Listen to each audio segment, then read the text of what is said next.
একের পর এক মিসাইল হামলায় এভাবেই কেঁপে ওঠে কাতারের রাজধানী দোহা। রাতের আকাশে দেখা যায় ইরানের ছোড়া মিসাইল প্রতিহত করছে আকাশ প্রতিরক্ষা ব্যবস্থা। শোনা যায় ক্ষেপণাস্ত্র বিস্ফোরণের বিকট আওয়াজ। কাতারের আল উদেইদ মার্কিন বিমান ঘাঁটিতে ক্ষেপণাস্ত্র হামলার বিষয়টি তাৎক্ষণিকভাবেই নিশ্চিত করে ইরানের বিপ্লবী গার্ড বাহিনী। এ হামলাকে শক্তিশালী ও বিধ্বংসী আখ্যা দিয়েছে তেহরান। একই সাথে এর বিপরীতে পাল্টা যে কোনো হামলা শক্তভাবে দমন করা হবে বলেও হুঁশিয়ারি দেয় দেশটি।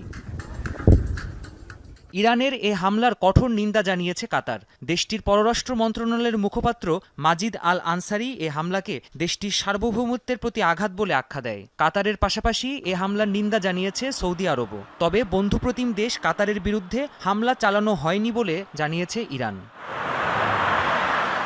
দোহার কাছাকাছি অবস্থিত মার্কিন বিমান ঘাঁটিতে মধ্যম ও স্বল্প পাল্লার ক্ষেপণাস্ত্র দিয়ে হামলা করা হয়েছে বলে জানিয়েছে ওয়াশিংটন। এদিকে হামলার বিষয়টি ইরান আগেই কাতারকে জানিয়েছিল, এমনটি বলছে বিভিন্ন গণমাধ্যম। দোহাও